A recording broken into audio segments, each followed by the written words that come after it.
오늘 본문을 보면 이제 본격적으로 하나님의 심판이 이 땅에 펼쳐지는 것을 볼 수 있어요. 심판의 첫 번째 내용은 6장과 7장에 나오는 7인의 심판입니다. 어린 양 예수님께서 7인을 하나하나 떼실 때에 이 땅에는 하나님의 심판이 임하는 거예요. 7인 심판을 구체적으로 살펴보기 전에 오늘은 세계의 심판 시리즈 전체에 대한 구조를 먼저 살펴보기를 원하는데요. 여러분, 그것이 본문 이해와 계시록 전체 이해에 아주 중요한 지도가 되고 도움이 되기 때문입니다. 그러면 심판 시리즈는 어떻게 구성되어 있는 것입니까? 첫째로 여러분 7인의 구조를 보면 처음 4개의 심판이 한 묶음으로 나오고 그 다음의 3개의 나머지 심판이 한 개씩 개별적으로 나오는 것을 볼 수 있어요. 그러니까 4, 1, 1, 1 구조가 나오는 것이죠. 그런데 또 6번째 인 심판과 7번째 인 심판 사이에 심판의 내용이 아닌 삽입단락이 포함되어 있어요. 여러분, 인 심판은 6장, 7장, 8장, 5절까지 이어지는데요. 그 중에 여러분 7장 전체가 바로 삽입단락이에요. 그리고 여러분, 삽입단락의 내용은 무엇일까요? 교회론이에요. 왜 주님은 심판의 와중에 이렇게 갑작스럽게 교회에 대한 말씀을 전해주고 있는 것입니까? 우리는 성도로서 교회를 사랑하잖아요. 이러한 심판의 과정 가운데 과연 교회는 어떻게 되는 것인가? 그 의문점이 생기는 거잖아요. 그래서 질문할 수 있잖아요. 그것은 성도로서 마땅하고 당연한 그러한 관심사입니다. 그런데 우리 주님께서 그런 우리의 마음을 아시는 거예요. 왜냐하면 우리 주님의 최대한 관심사, 최고의 관심사도 교회이기 때문에 그래요. 그래서 우리 주님은 그런 우리의 마음을 아시고 그에 대한 답을 삽입해 놓은 거예요. 그러면 교회는 어떻게 된다는 것입니까? 심판 중에도 교회는 하나님이 보호하신다는 것이죠. 7인 심판에 이어서 나오는 7 나팔 심판을 보면 구조가 동일해요. 처음 4 심판은 한 묶음으로 나오고 그 다음에는 3개의 심판이 개별적으로 나옵니다. 또한 거기서도 6째 대접 심판과 7째 대접 심판 사이에 삽입단락이 포함되어 있어요. 물론 그것도 교회론입니다. 그런데 7 대접 심판에서는 4개의 대접 심판이 묶음으로 나오는 것과 그 이후에 3개의 나머지 심판이 개별적으로 나오는 것은 동일한데 그곳에는 삽입단락이 보이지 않아요.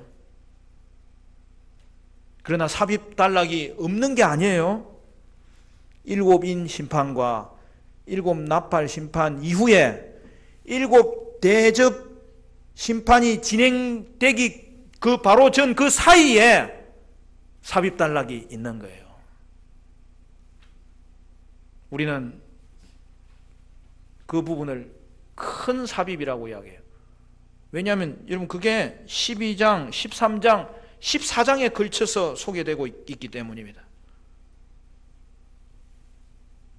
그 내용이 뭘까요? 그것도 교회론이에요. 우리가 두 번째로 살펴봐야 될 것은 이 심판 시리즈에서 각 심판 시리즈에 7개의 내용이 나오잖아요. 그러니까 첫째부터 6개까지는 현재 심판을 말하고 마지막 7번째 심판은 최후 심판을 말하고 있는 거예요. 그러므로 6, 1의 구조죠. 따라서 우리는 요한계시록의 심판 시리즈를 살펴볼 때에 내용의 대부분이 뭐라는 거예요? 예수님의 초림과 재림 사이의 교회 시대에 일어나는 심판을 말하는 바로 이 사실을 알아야 되는 거예요. 미래에 일어나는 심판은 제일 마지막 7번째 심판밖에 없어요.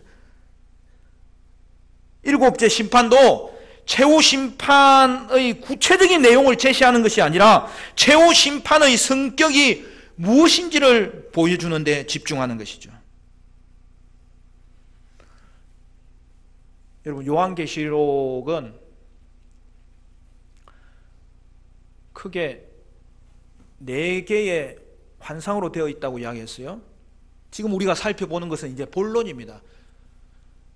서론의 환상은 승리하신 예수님과 7교회 메시지고요.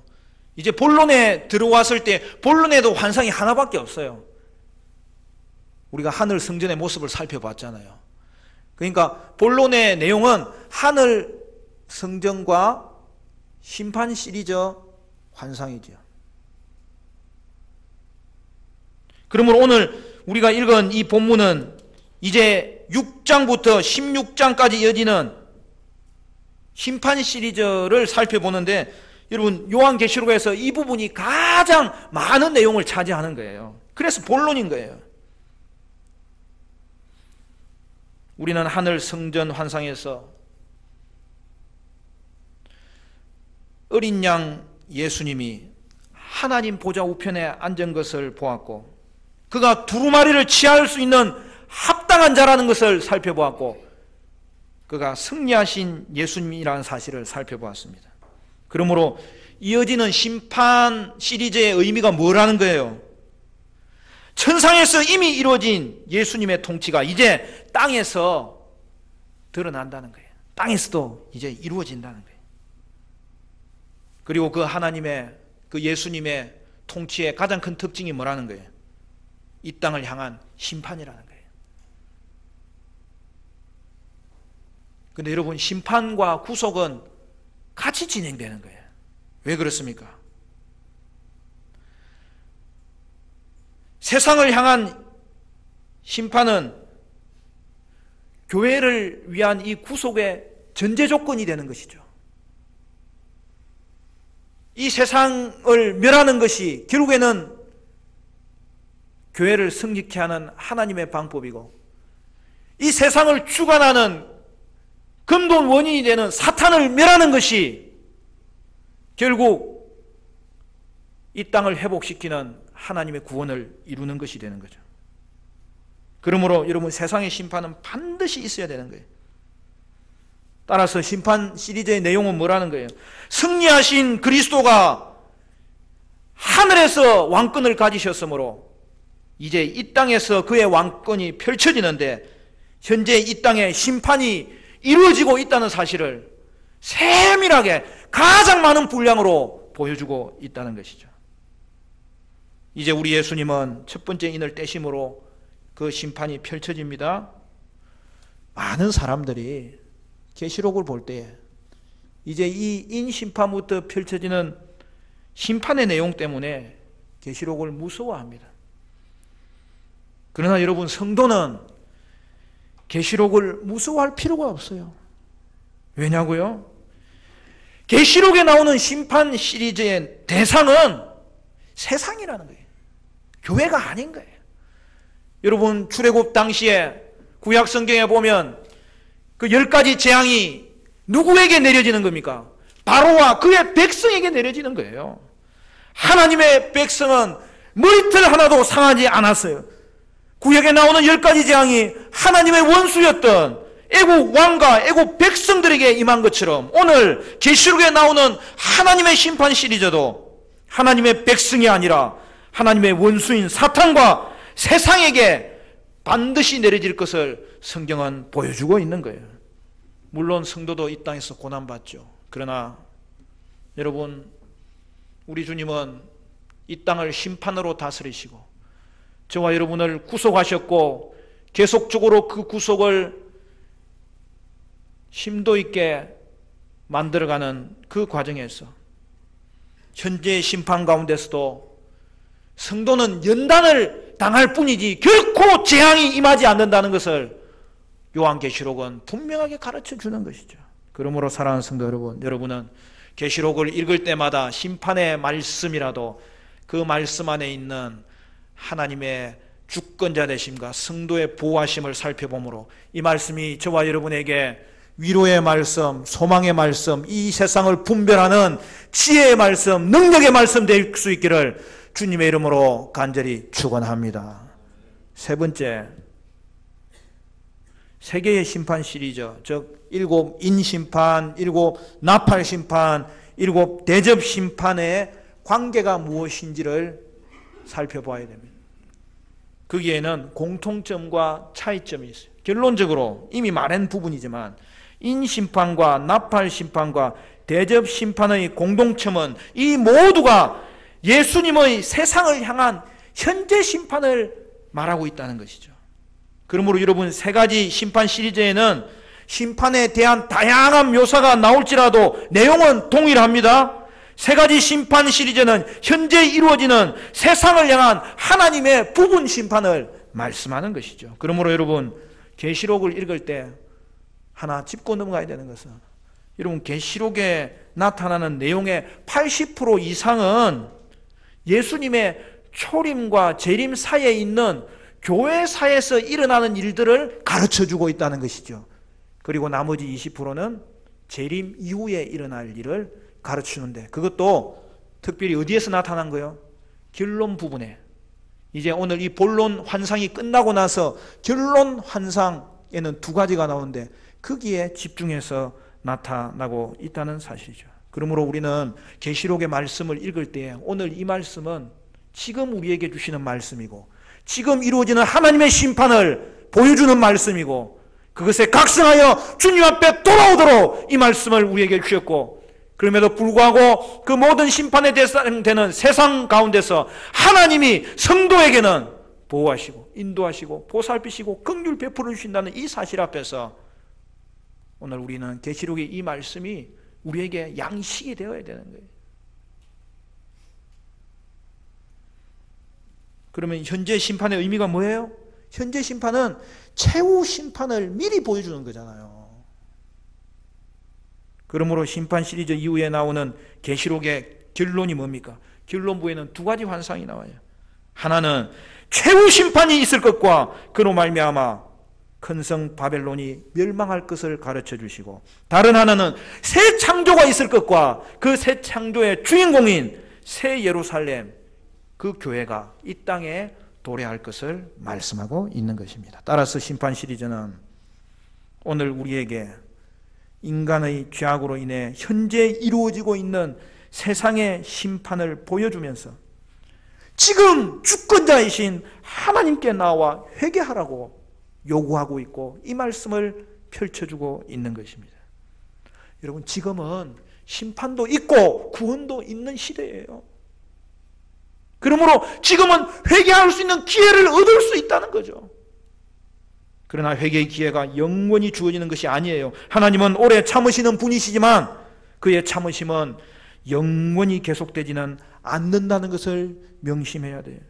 그러므로 모든 인생은 죄악의 결과로 일어나는 이 땅의 현재의 하나님의 심판을 보면서 지금 하나님께 회개해야 되고 지금 예수를 믿어야 하는 것이죠. 하나님이 최후 심판을 아직까지도 시행하지 않으시는 동안 회개의 기회가 찾아온 줄을 알고 지금 영원히 멸망하는 세상에서 돌아서야 되는 것이죠. 그러므로 오늘 심판 시리즈를 열면서 우리가 그것을 개괄적으로 살펴보면서 우리의 결론은 이것입니다.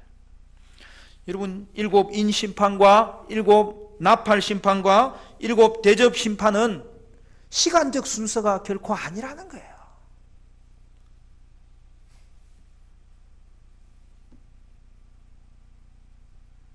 일곱 인심판이 있고 일곱 나팔심판이 그 다음에 나타나고 이 세상에 일곱 대접심판이 있고 그래서 재림이 임한다고 가르치는 것은 모두 잘못된 가르침이에요.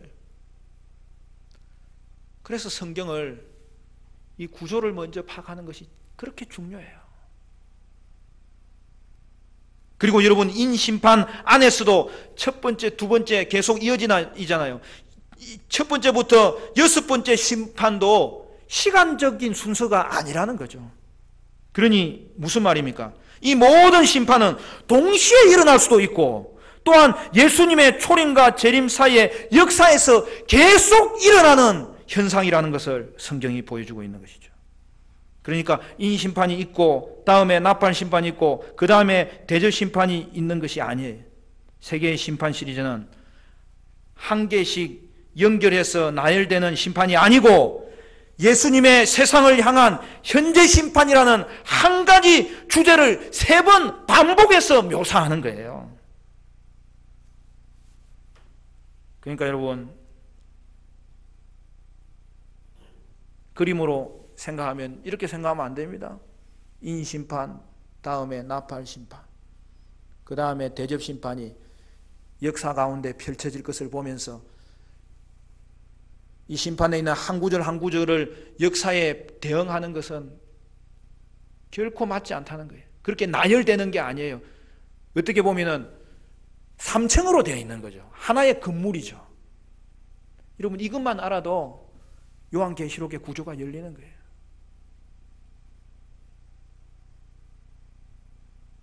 그러니까 인심판은 더 구체적으로 나팔 심판에서 다시 한번 소개되고, 나팔 심판은 더 구체적으로 대접 심판에서 다시 한번 더 소개되므로 한 가지 주제를 세 번 반복해서 강조하고 있다는 거죠.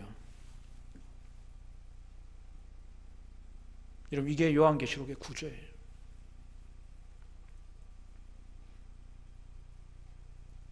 여러분, 잘 따라오고 있는 거예요, 지금? 요한계시록은 어렵지 않아요. 요한계시록은 열린 책이에요.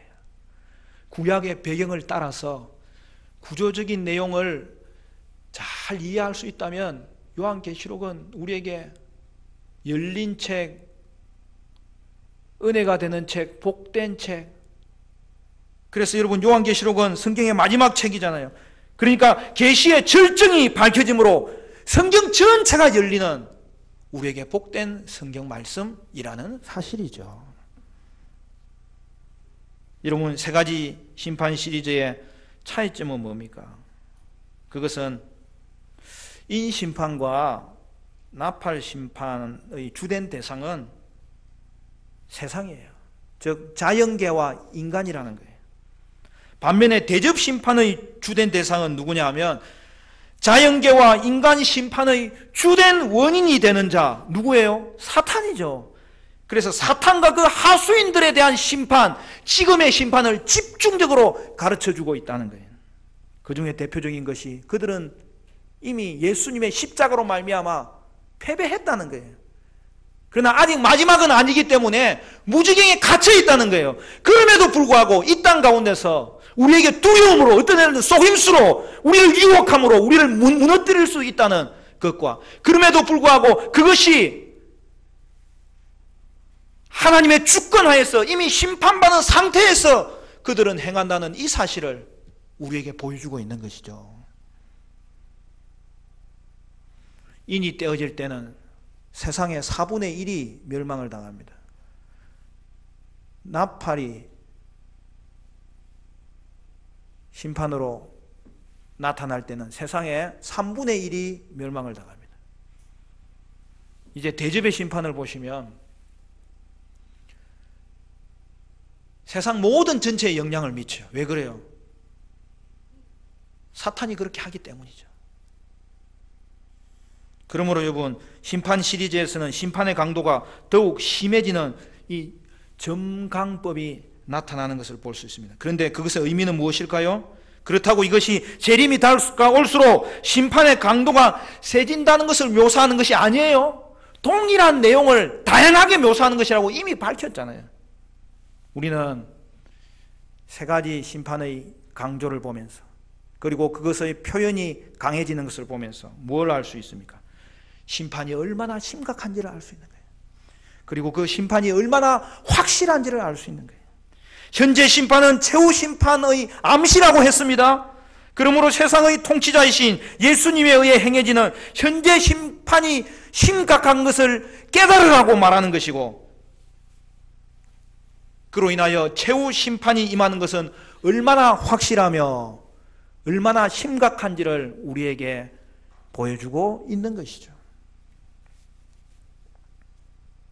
오늘 본문을 보면 예수님은 두루마리에 7인을 떼기에 합당한 분으로서 첫 번째 인을 떼십니다. 1절 2절 같이 읽어볼까요? 1절 2절 다 같이 시작. 내가 봄에 어린 양이 7인 중에 하나를 떼시는데 그때 내가 들으니 내 생물 중의 하나가 우레소리 같이 말하되 오라 하기로, 이에 내가 보니 흰 말이 있는데 그 탄 자가 활을 가졌고 면류관을 받고 나아가서 이기고 또 이기려고 하더라. 첫 번째 인심판의 내용입니다. 오늘은 여기까지 하겠습니다. 첫 번째 심판의 구체적인 내용은 다음 주에 나누겠어요. 그런데 여러분 보십시오. 이제 심판이 펼쳐질 때에 그 장면이 어떻게 연출되는지, 어린 양 예수님이 하나님의 보좌 우편에 앉아서 하늘과 땅의 모든 근세를 가지시고 심판을 시행하는 장면이잖아요. 첫 번째 인을 떼시는 분이 누구예요? 예수님이에요. 그러므로 첫 번째 인을 떼시는 이 장면을 보면 현재 지상에서 일어나는 모든 사건은 예수님의 주권하에 일어난다는 것을 정확하게 보여주고 있는 거예요. 하물며 오늘 우리 그리스도인의 삶을 주관하시는 왕 되신 주님께서 우리의 삶의 형편을 주관하시지 않겠습니까? 다스리지 않겠습니까? 성도의 삶 가운데 어떤 부분이라도 우연하게 일어나는 일이 없도록 그가 붙잡으시고 있는 것이 아니겠습니까? 그 예수님을 오늘 바라보시기를 바랍니다. 오늘 저와 여러분은 이 땅의 심판 중에서도 그 심판을 주관하시는 분이 주님이신 만큼 그 가운데 있는 주의 성도는 그가 친히 보호하시며 여러분의 이름을 지금도 부르고 계시며 여러분과 함께 하시며 여러분을 돌보시고 여러분을 이끄시고 여러분을 보호하시고 계신다는 이 사실 앞에서 다시 한 번 더 주님 바라볼 수 있기를 간절히 바랍니다. 사랑하는 성도 여러분, 저와 여러분은 우리 주님께서 유일한 구원자 되시고 유일한 심판자 되신다는 이 사실을 바르게 고백하심으로 말미암아 회개할 수 있기를 바라고, 세상의 멸망은 직시할 수 있기를 바라고, 세상의 유혹은 분별할 수 있기를 바라고, 세상의 가치관에 대항하여서 싸웠어 이기며 믿음으로 주님 앞에 나아가는 우리 모든 성도들, 우리의 주님의 교회가 되시기를 주님의 이름으로 간절히 축원합니다.